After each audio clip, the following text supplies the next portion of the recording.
Let's be real for a second and dive right into one of the biggest, messiest questions we ever ask ourselves. What's the meaning of it all? Now, for a lot of us, that question can feel, well, kind of huge, maybe a little abstract, or even a bit pointless. If that sounds at all like you, you're in the right place. This explainer is for the skeptic and all of us. I mean, think about it. We're always being told to find meaningful work or live a meaningful life. But couldn't that just be a way to get us to be more productive? The search for happiness feels so much more direct, you know? It's biological, it's immediate. So is this whole quest for meaning just a big, complicated distraction from what really matters? Well, maybe it's not a battle between the two. Maybe it's about understanding what they're for. See, happiness is a feeling. It's that immediate buzz, that reward you get right now. But meaning is different. It's a direction.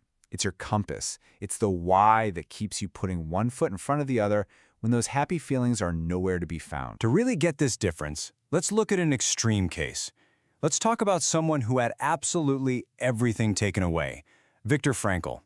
He was a psychiatrist, but his most powerful insights didn't come from a quiet study. They were forged in the absolute horror of a concentration camp. Frankl saw something incredible in the camps. When there was no pleasure, no power, no comfort, the people who survived were often the ones who clung to some kind of meaning. Maybe it was the hope of seeing their family again, or a burning desire to finish a book they were writing. Meaning, he realized, wasn't some luxury. It was a lifeline. So, how do we find it? Well, Frankl laid out three main paths. The first is through what we create, through our work and our actions. The second is through what we experience, through love, and through our connections with others. And the third, and this is so crucial, is through the attitude we choose when we're faced with suffering we can't avoid. Because when every other freedom is gone, the freedom to choose our response, that's the one thing that can never be taken away. Now, if you're wrestling with all this, just know you are in very, very good company. This isn't some new age puzzle we just came up with. This is one of the most fundamental questions of being human, and some of the greatest minds in history have been drawing maps for us for centuries. So let's unfold a few of those maps. The goal here isn't to find the one right answer, because there isn't one. It's about looking at these different approaches so we can find the right tools for our own journey. And wow, these approaches are all over the place, right? Is meaning something we discover out there in the world, like Frankl thought, or is it something we understand by looking deep inside ourselves, like in Buddhism? Or is it something that isn't even there until we create it, which is what Nietzsche argued?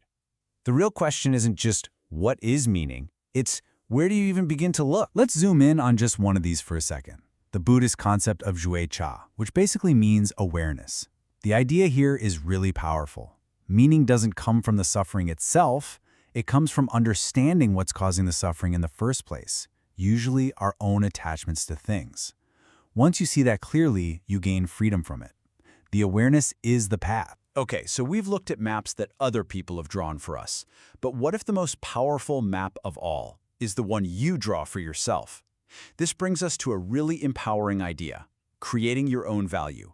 And our guide for this part is the philosopher Friedrich Nietzsche. Nietzsche threw down a serious challenge. He basically said, stop accepting the values that society or your family or anyone else hands you. He wants us to be sculptors of our own lives, to take a chisel and just chip away everything that isn't authentically you. It's about having the courage to define for yourself what makes a life worth living. That sounds amazing, right? But it's also pretty abstract. I mean, what does creating your own value actually look like in the real world, day to day? It's not about being selfish. It's about being deeply, radically authentic. Let's look at some people who actually did it. Think about Van Gogh.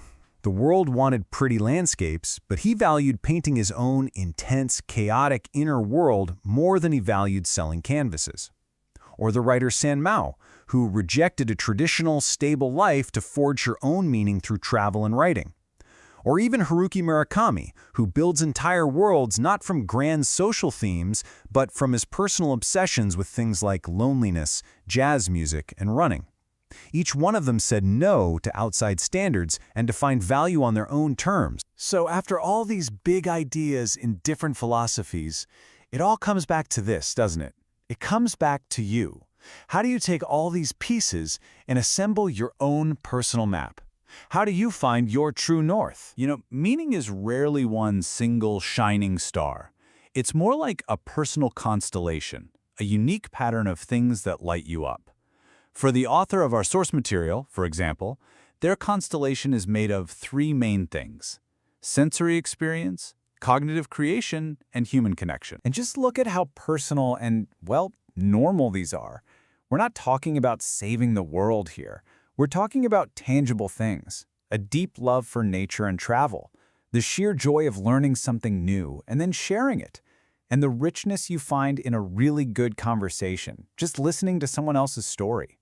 A really powerful sense of purpose can be built from these very personal, very real things. So maybe, just maybe, the point isn't to find some final answer. Meaning isn't a destination you arrive at. It's a direction. It's the things you decide are worth pouring your energy and your passion into. It really is the direction in which you choose to burn. So if meaning isn't some treasure you have to find, but a story that you get to write, then there's really only one question left to ask yourself. What will your next chapter be?